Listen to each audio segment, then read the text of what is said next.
Sa Zamboanga del Norte, nasamsam ng otoridad ang 6.2 million pesos na halaga ng smuggled cigarettes sa isinagawang checkpoint operation ng mga otoridad sa barangay Kalawit. Timbog din sa operasyon ng isang lalaki. Isinagawang operasyon madaling araw ng Biyernes, June 19. Pinara ng mga operatiba ang isang puting truck matapos umanong umiwas sa inspeksyon. Sa isinagawang verifikasyon, nadiskubre ng mga otoridad na tinatayang 105 cases at 230 rims ng iba't ibang uri ng sigarilyo na nakatago sa mga kahon ng tuyong isda sa loob ng sasakyan. Agad ay naresto ang driver ng truck dahil sa paglabag sa Article 151 ng Revised Penal Code, Republic Act 10643 o Graphic Health Warnings Law at Republic Act No. 10863 o Customs Modernization and Tariff Act.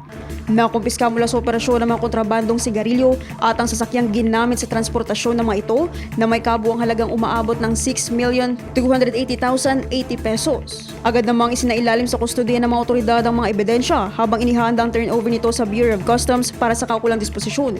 Pinangunahan ng operasyon ng mga tauhan ng 2nd Platoon, 2nd Zamboanga del Norte Provincial Mobile Force Company na nakatalaga sa Border Control Point, katuwang ang Kalawit Municipal Police Station at Police Intelligence Unit ng Zamboanga del Norte Police Provincial Office. Pinuri naman ni PNP Chief Police General Jose Melencio Nartates Jr. ang operating units dahil sa kanilang pagiging mapagmatyag at mabilis na pagtugon sa insidente.